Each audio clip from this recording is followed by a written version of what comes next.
साथियों, पूर्वांचल में एक बहुत ही प्यारा मीठा सा शब्द है, हवा के, हवा के। कोई भी काम नहीं करना चाहिए हवा करके। हवा के कहने का मतलब होता है जल्दबाजी में, जोश में। और जोश ऐसा हो जो बगैर होश के हो, बगैर इस ज्ञान के हो कि इसका प्रमाण क्या होगा, इसका रिजल्ट क्या होगा, इसका निर्णय क्या होगा।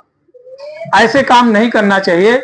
इससे स्वयं की क्षति होती है, लोगों की भी क्षति होती है, और कभी कभी इतना बड़ा कर्ज चुकाना पड़ जाता है कि हमें जो है उसका एहसास, उसका आभास और उसका पश्चाताप आजीवन होता रहता है।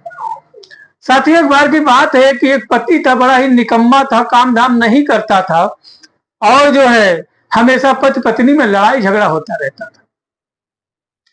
एक दिन पत्नी ने उसे इतना डांटा, इतना डांटा, इतना उसे अपमानित, लज्जित किया, और बोली कि तू निठल्ला है, कामचोर है, तू जो है बाप नहीं है, तू पाप है, तेरे बच्चे इधर उधर भटक रहे हैं, और जो है ना जाने कितनी समस्याओं का सामना करना पड़ता है, मुझे काम करना पड़ता है, लोग मुझे देख के हंसी उड़ाते हैं, और तू 1 रुपया भी नहीं कमा के लाता है।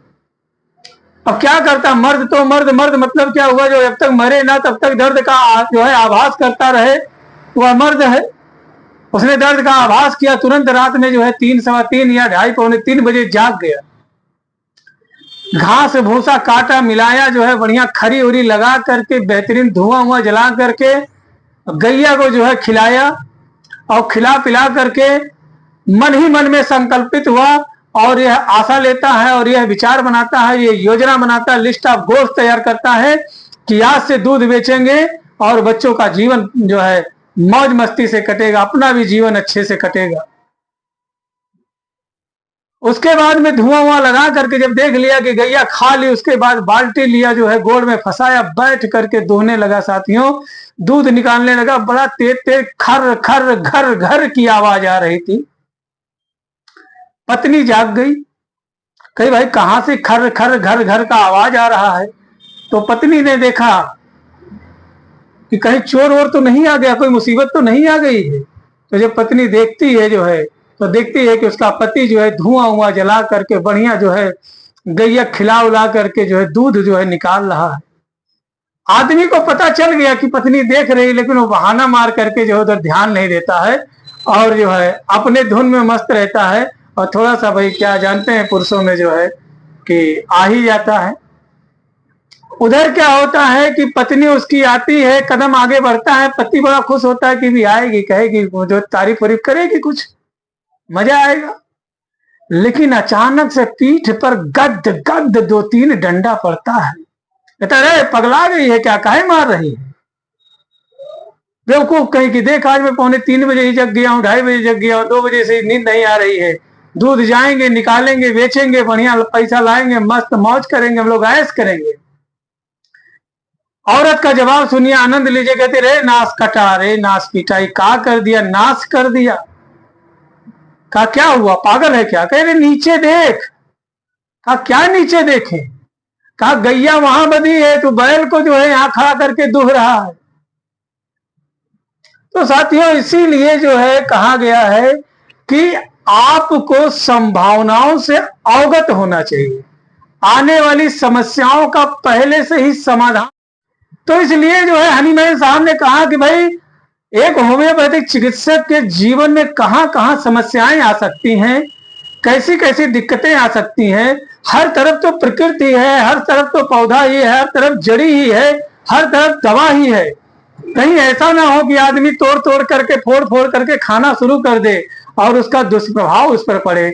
इसलिए फिजिशियन को मना किया कि आप किसी भी चीज को तब तक दवा नहीं कह सकते हैं, तब तक उसे दवा का रूप नहीं दे सकते हैं, जब तक कि आपको नॉलेज ऑफ मेडिसिन प्रूविंग ना आता हो।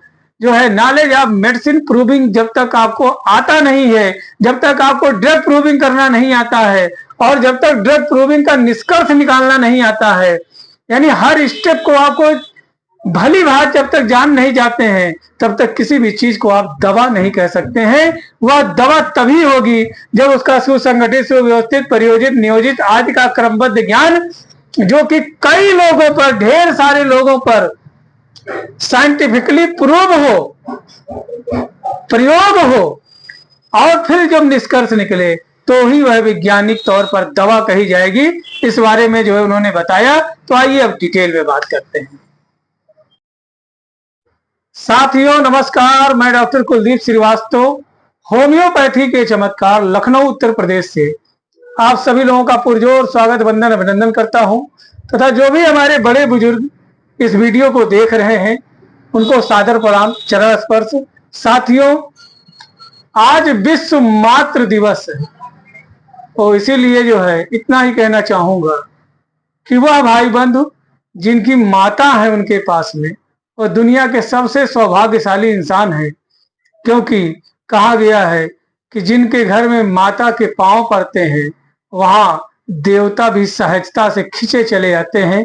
वहां धन धान्य की कभी जो है कोई कमी नहीं होती है और वहां पर सदैव माता लक्ष्मी की कृपा बनी रहती है, सारे देवतागण का आशीर्वाद बना रहता है। तो यदि आपके घर में आपकी माता है तो आप उनका जो है पूजा करिए, वंदना कीजिए, उनकी सेवा करिए और कभी भी उनके मन को कोई भी बातों के द्वारा ठेस ना पहुंचाएं। क्योंकि साथियों कहा गया है कि घाव अगर जो कहीं का भी हो तो भरने में देर लगता है, लेकिन घाव अगर जो जुबान में हो गया हो तो बहुत जल्दी भर जाता है।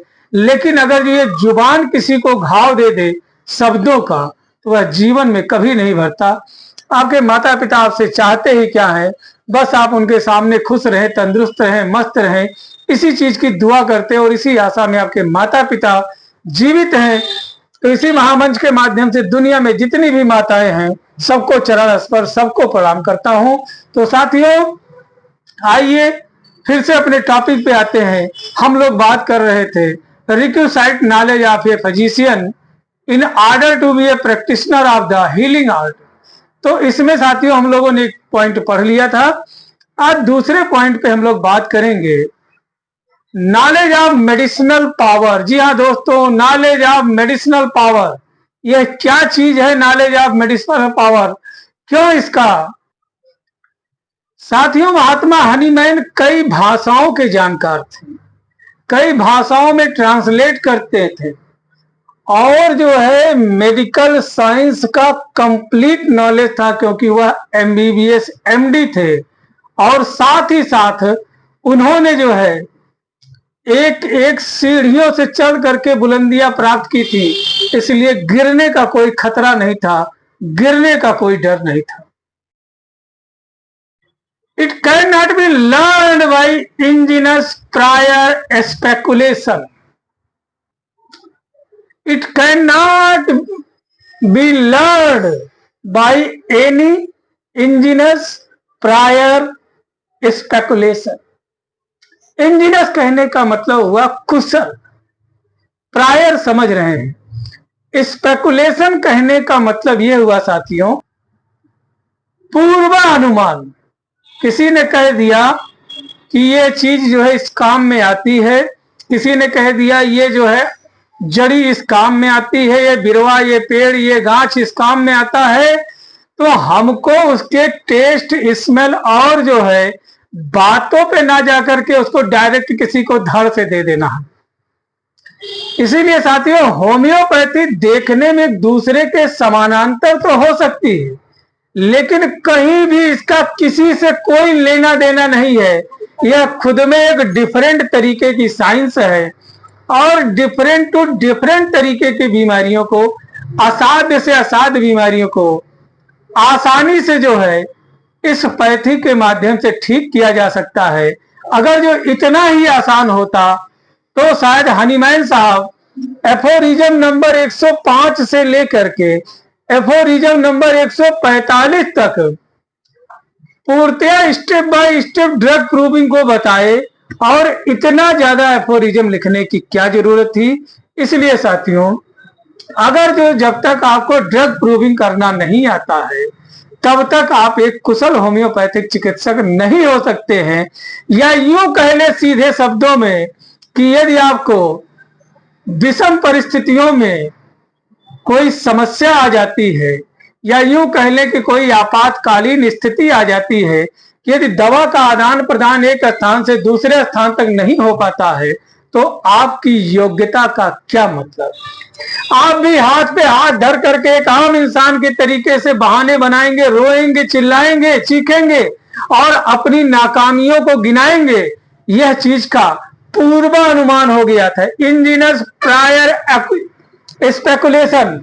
इसलिए महात्मा हनीमैन ने कहा कि दुनिया में जितना भी होम्योपैथिक फिजिशियन आएगा उसको डॉक्टर बनने के पहले, फिजिशियन बनने के पहले, साइंटिस्ट बनने से पहले उसको ड्रग प्रूवर बनना पड़ेगा। यानी कि how to make a medicine and how a medicine prove on human beings की योग्यता को पहले से ही सिखा दिया, ताकि कोई भी महामारी, संक्रामकता बीमारी आए, चाहे जो है स्पोरेटिक डिजीज आ जाए, तो उस समय जो है वह शस्त्र ना त्यागे, उस समय वह समर्पण ना करे, बल्कि उस समय क्या करे कि जो है एक स्वाभिमान, एक सम्मान और एक उद्देश्य हो, मानवता और समाज की सेवा करना। इसलिए उन्होंने सबसे पहले फिजिशियन को ड्रग प्रूविंग करने की कला को सिखाया, ताकि कोई भी विषम परिस्थिति पड़ जाए तो दुनिया चाहे इधर से उधर हो जाए, समस्याएं चाहे अपने पैमाने को कितना बढ़ा दें, चाहे लू आए, चाहे बाढ़ आए, चाहे स्पोरेटिक डिजीज आए, चाहे क्लाइमेटिक डिजीज आए, चाहे जैसा भी परिस्थिति बने, लेकिन होम्योपैथिक फिजिशियन का कदम जो है कभी भी डगमगाएगा नहीं और वह मैदान को छोड़ करके कभी भगे नहीं। इसलिए एफोरिज्म नंबर 105 से लेकर के 145 तक हनीमैन साहब ने सिर्फ और सिर्फ ड्रग प्रूविंग को सिखाया और इसी के महत्वाकांक्षा को बताया और इसकी गुणवत्ता को बताया। तो इसी को कहते हैं ड्रग प्रूविंग नॉलेज। अब इसमें हनीमैन साहब ने गूढ़ बात बताने की कोशिश की, जिसको सीखने के लिए बहुत कम लड़का रह जाता है। क्योंकि वह क्या करता है कि फर्स्ट ईयर में एडमिशन तो लिया, लेकिन 6 महीना बाद में आता है क्लास करने के लिए, या पेपर के समय में आएगा पेपर देने के लिए, या यूं कह लें कि साल भर का जोड़ करके जो अटेंडेंस शॉर्ट हो रहा है, एक बार आएगा, पैसा दे करके, फाइन दे करके चला जाएगा। और उसने मिस कर दिया, स्केप कर दिया क्या, फर्स्ट BHMS की होम्योपैथिक फार्मेसी। अब जब होम्योपैथिक फार्मेसी ये नहीं पढ़ा तो ये क्या हो जाएगा, विकलांग हो जाएगा। अब वो डॉक्टर तो है, लेकिन कैसा डॉक्टर है, विकलांग वाला डॉक्टर है। यानी कि उसके हाथ पैर तो हैं बट पैरालाइज्ड हैं। क्योंकि जब तक आप ड्रग प्रूविंग करना नहीं सीखेंगे, मेडिसिनल पावर्स जानना नहीं सीखेंगे, तब तक pathogenetic power and curative power, medicinal power and dynamic power आप नहीं जान पाएंगे। और अगर जो आप ये नहीं जान पाते हैं तो आपको रखी हुई हर शीशियों की दवाइयां सिर्फ एक जैसे ढक्कन दिखाई देता है, वैसे ही आपको सब नीला नीला दिखाई देगा, वैसे ही आपको सब पीला पीला दिखाई देगा। और आप बेहिचक वैसे हो जाएंगे कि जैसे एक मिसाइल जो है दागा तो जाता है, लेकिन अगर जो है चाइना वाला है, तो साथियों जिसका जो है हेडफोन यूज करना हम पसंद नहीं करते हैं, उसका लोग मिसाइल ना जाने कैसे जो है यूज करते हैं, वो अपने ही लोगों को उड़ा दे रहा है। यानी कुल मिला जुला करके बस यही कहना चाहेंगे कि यदि कंप्लीट नॉलेज आपको नहीं होगा किसी भी चीज के बारे में, तो वह स्वयं के लिए अहितकर होगा और लोगों के लिए विनाशकारी साबित हो सकता है। इसलिए नॉलेज ऑफ मेडिसिनल पावर बहुत ही जरूरी है।